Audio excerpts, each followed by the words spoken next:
어느 작은 마을에 그렇게 오래되지 않은 폐가 한 채가 있었다. 마을 사람들은 그 집을 희망의 집이라고 불렀다. 처음엔 저마다 큰 희망을 품고 그 집으로 이사했으나 희망은 어느새 절망으로 바뀌고 모두가 떠나갔기 때문이었다. 이상하게도 그 집에 이사온 사람들은 하나같이 불운을 겪었고 마을 사람들은 그저 그 집을 멀리하는 것이 상책이라 여겼다.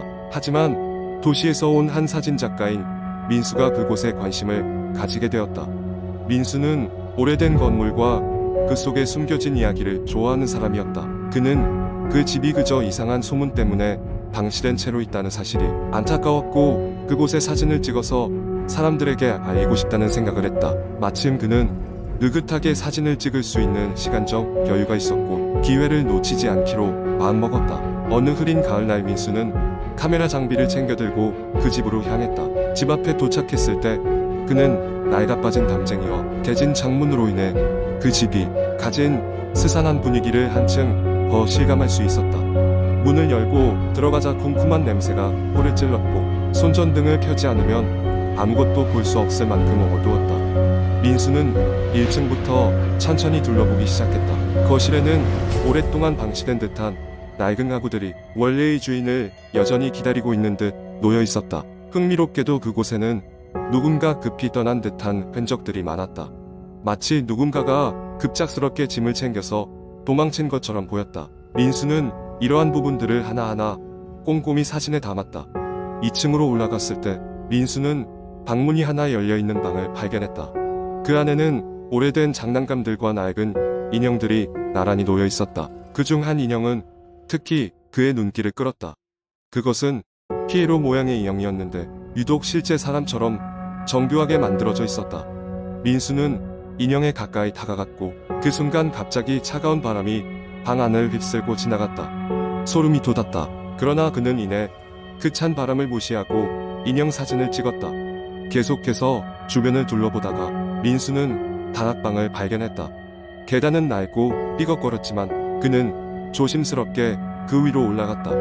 다락방은 예상대로 먼지투성이었고 창문에서 겨우 비치는 희미한 달빛이 공간을 어슴푸레하게 밝혔다. 그곳에는 낡은 일기장 하나가 놓여 있었다. 민수는 호기심에 그 책을 펼쳐 읽어보기 시작했다. 일기장에는 그 집에 사는 사람들의 이야기가 적혀 있었다. 가족들은 처음에는 행복했으나 시간이 지나며 점점 불행한 사건들이 계속해서 발생했다. 가족 구성원들은 하나둘씩 이상한 행동을 보이기 시작했고 결국 모두 집을 떠났다는 내용이었다. 마지막 페이지에는 그날 밤 피에로가 웃어서라는 문장이 반복해서 적혀 있었다. 민수는 점점 등골이 서늘해짐을 느꼈지만 그것이 지친 상태 때문이라 생각하며 다락방에서 나오기로 했다. 그러나 내려가려 하던 찰나 갑자기 계단 밑에서 인기척이 느껴졌다. 분명히 아무도 들어오는 것을 보지 못했는데 말이다. 그는 두근거리는 가슴을 진정시키며 천천히 아래를 내려다보았다. 그곳에는 그 피에로 인형이 서 있었다. 방금 전까지 2층 방에 놓여있던 그것이 분명했다. 민수는 순간적으로 싸늘한 공포에 휩싸였다. 믿을 수 없다는 듯이 두 눈을 비볐지만 상황은 변하지 않았다. 인형은 소름 끼치게도 그를 쳐다보며 웃고 있었다. 민수는 마치 최면에 걸린 듯 움직일 수 없었다. 피에로 인형은 점점 가까이 다가왔고 민수는 등을 돌려 도망가려고 했지만 발이 떨어지지 않았다. 그 순간 주변의 모든 것이 어둠 속으로 빨려 들어가는 듯했고 민수는 그 자리에서 정신을 잃고 말았다. 다음 날 아침 민수는 마을 사람들이 발견해 구출되었다. 그들은 민수를 흔들어 깨웠고 민수는 정신없이 깨어났다. 그는 이 모든 것이 꿈이라 믿고 싶었지만 카메라 속에는 인형의 사진이 반복해서 찍혀 있었다. 그동안 정신을 잃고 있는 동안 어떻게 이런 사진이 찍힌 것인지 그는 이해할 수 없었다. 결국 민수는 이 일을 마음속 깊이 묻어두기로 하고 다시는 그 집에 가지 않기로 결심했다. 그의 이야기를 들은 마을 사람들은 고개를 절레절레 저었고 이후로도 그 집은 희망의 집이라기보다는 저주의 집으로 불리게 되었다. 그리고 그 피에로 인형에 대한 이야기는 영원히 마을의 미스터리로 남게 되었다. 두 번째 이야기. 여름 방학이 시작되기 얼마 전 나는 친구들과 함께 한적한 시골 마을로 여행을 가게 되었다. 그 마을은 평소에 사람이 거의 다니지 않는 곳으로 오래된 전설과 괴담이 전해져 내려오는 곳이었다. 마을에 도착한 우리는 시간이 멈춘 듯한 그 분위기에 매료되었고 곧바로 마을 근처의 저수지를 탐험하기로 했다. 저수지 주변은 아주 조용했다. 바람에 흔들리는 나무 소리와 새들의 지저귀이 전부였고 우리는 그런 고요함 속에서 오싹한 기분을 느끼면서도 마냥 즐거웠다. 그러다 한 친구가 뭔가 이상한 걸 발견했다며 우리를 불렀다. 저수지 가장자리에 낡고 해진 일기장이 놓여 있었다. 호기심 많은 우리는 그 일기장을 펼쳐보았다. 1993년 8월 15일 오늘도 하영이랑 놀았다. 하영이는 오늘따라 말이 없었다. 하영이는 영영 돌아오지 않을 거라는 말을 남기고 집으로 갔다. 왜 그런 말을 했을까? 이상하게 마음이 불안하다. 일기장의 주인은 대체 누구 이야기하는 것일까? 우리는 계속해서 일기장을 넘겼다. 1993년 8월 17일 마을 사람들이 모두 하영이를 찾고 있다. 하영이는 가방을 집에 두고 사라졌다. 나만 알고 있는 하영이의 비밀 놀이 장소가 떠올랐지만 말하지 않았다. 이 일이 내가 생각하는 그 일이 아닐 거라고 믿고 싶다. 읽을수록 등골이 서늘해지는 내용이었다. 우리는 나중에라도 일기장의 주인이 누군지 하영이란 아이에게 어떤 일이 생긴 건지 알아보기로 했다. 그날 밤 숙소로 돌아온 우리는 일기장의 내용에 사로잡혀 잠을 설쳤다. 다음 날 우리는 마을 어르신을 찾아가 어제 발견한 일기장에 대해 물어보았다. 그리고 그의 얼굴이 점점 어두워지는 걸 확인할 수 있었다. 그 일은 벌써 30년이 넘게 지난 일이야. 하영이는 우리 마을에서 아주 예뻤지만 늘 외롭고 말이 없던 아이였지.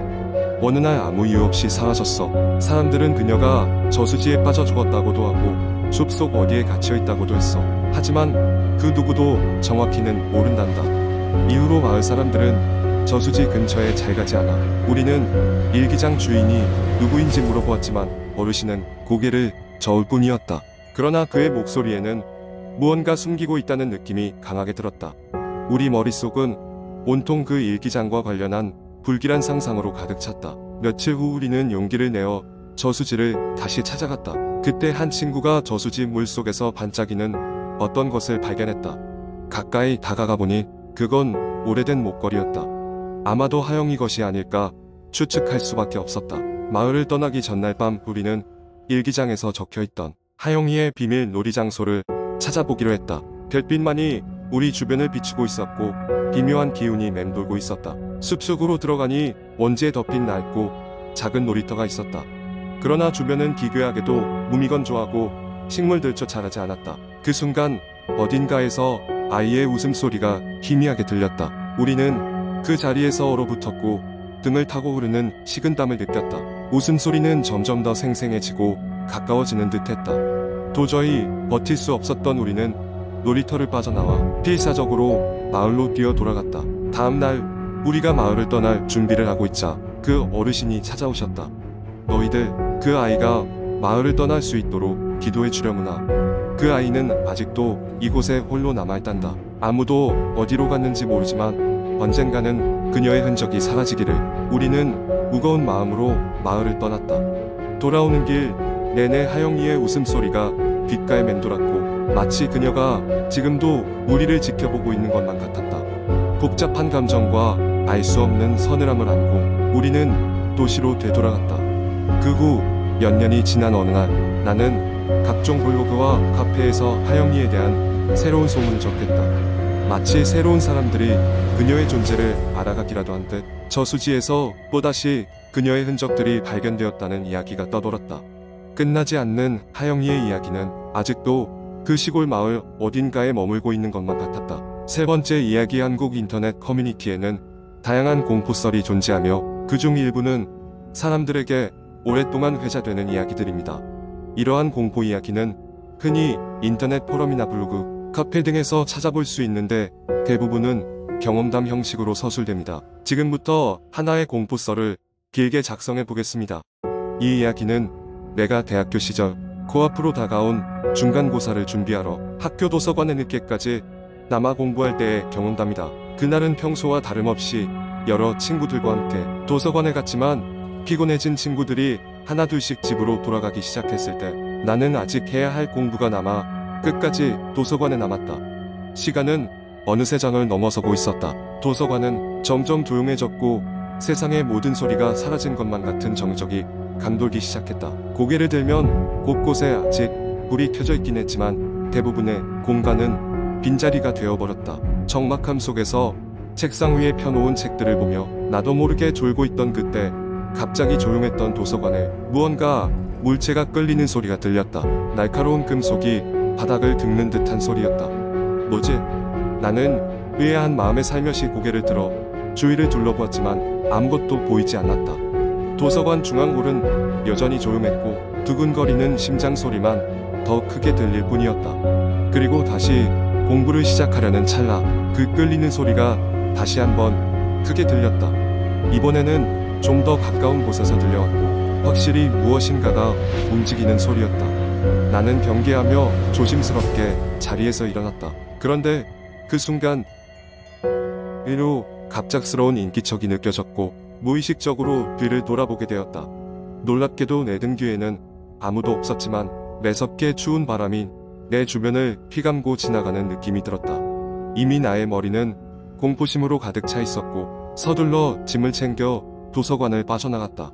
도서관 문을 나서는 순간 나는 분명 무언가가 내 뒤를 따라오고 있다는 느낌을 지울 수 없었다. 이후로 얼마간 나는 도서관에 야간까지 남아있는 것을 피했다. 하지만 이번 사건의 정체가 너무 궁금했던 나는 며칠 후 밤마다 도서관에서 일관되게 혼자 공부를 한다는 승연이라는 친구에게 당시 내가 겪은 일을 조심스럽게 털어놓았다. 승연은 잠시 생각하더니 이야기 하나를 들려주었다. 몇 년 전 도서관에서 공부를 하던 한 학생이 안타깝게도 불의의 사고로 사망했다고 했다. 그 학생은 항상 밤늦게까지 도서관에 남아 공부하는 것을 좋아했는데 아무도 없는 도서관에서 책장을 옮기던 중 불행히도 책장에 깔리고 말았다는 것이었다. 그 이후로 그를 목격했다는 소문이 종종 전해지고 있었지만 직접 경험한 사람은 흔하지 않았다. 그 이야기를 듣고 나는 더욱 오싹함을 느꼈지만 한편으로는 당시에 그 끌리는 소리와 찬바람이 정체가 무엇인지 어렴풋이 알 것도 같았다. 침묵 속에서 학업에 대한 그녀의 열정과 함께 도서관을 보수하고 있는 것일지도 모른다는 생각이 들었다. 물론 이것은 단지 이야기일 뿐 사실 여부를 확인할 수는 없었다. 하지만 그날 이후로 나는 그 도서관의 책장에 가깝게 다가가거나 밤늦게 혼자 남아있는 것을 피하고 있다. 그리고 가끔씩 늦은 밤의 정적 속에서 그 끌리는 소리를 다시 듣게 될까 두려운 마음이 들 때가 있다.